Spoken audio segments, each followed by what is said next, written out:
پاگل taxi driver.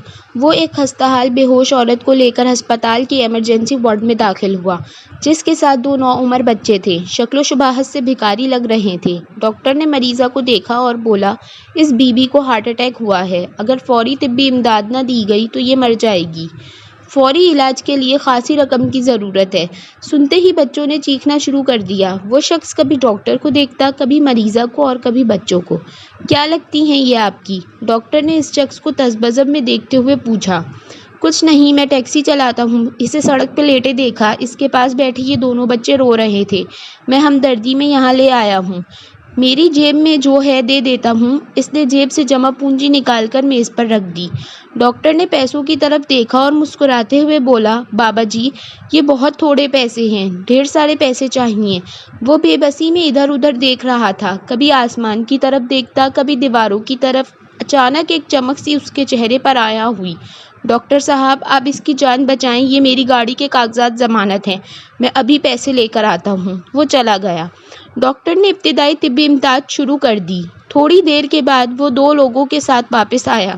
Doctor صاحب، میں نے ٹیکسی بیچ دی ہے، آپ پیسوں کی فکر نہ کریں، اس نے گاڑی کے کاغذات ساتھ آنے والوں کو دیتے ہوئے کہا۔ صورتحال کو بھانپتے ہوئے قریب کھڑا ایک خوشباش نوجوان پوچھنے لگا، کیا لگتی ہیں یہ خاتون آپ کی؟ میں نہیں جانتا کہ یہ کون ہے، مگر کوئی رشتہ ضرور ہے جو مجھے اس کی زندگی اپنے روزگار سے زیادہ اہم لگی ہے۔ ٹیکسی کا کیا ہے، میں کرائے پہ لے کر چلا لوں گا، اگر یہ مر گئی تو یہ بچے بھی جیتے جی مر جائیں گے۔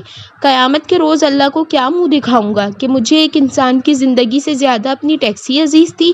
ساتھ آنے والے پیسے گن رہے تھے اور ساری کہانی بھی سن رہے تھے۔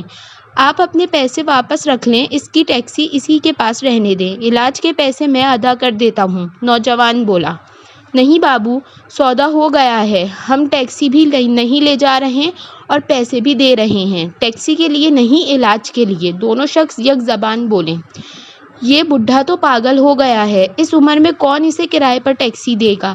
ہم تو کمانے آئے تھے، یہ آدھی قیمت پر ٹیکسی بیچ رہا تھا، ہمیں دگنا منافع تھا، اب ہم 70 گنا منافع کمائیں گے، پیسے نہیں تو نہ صحیح، ایک نیکی ہی صحیح۔ وہ پیسے میز پر رکھتے ہوئے اٹھے۔ ڈاکٹر صاحب، اور ضرورت پڑے تو ہمیں اس نمبر پر کال کر دینا۔ اپنا کارڈ ڈاکٹر کو دیتے ہوئے ہسپتال سے باہر نکل گئے۔ ٹیکسی والا زاروں قطار روئے جا رہا تھا، بابو، اللہ کو میری ٹیکسی پسند نہیں آئی، پیسے والے نیکی لے گئے، میں غریب پھر خالی ہاتھ رہ گیا۔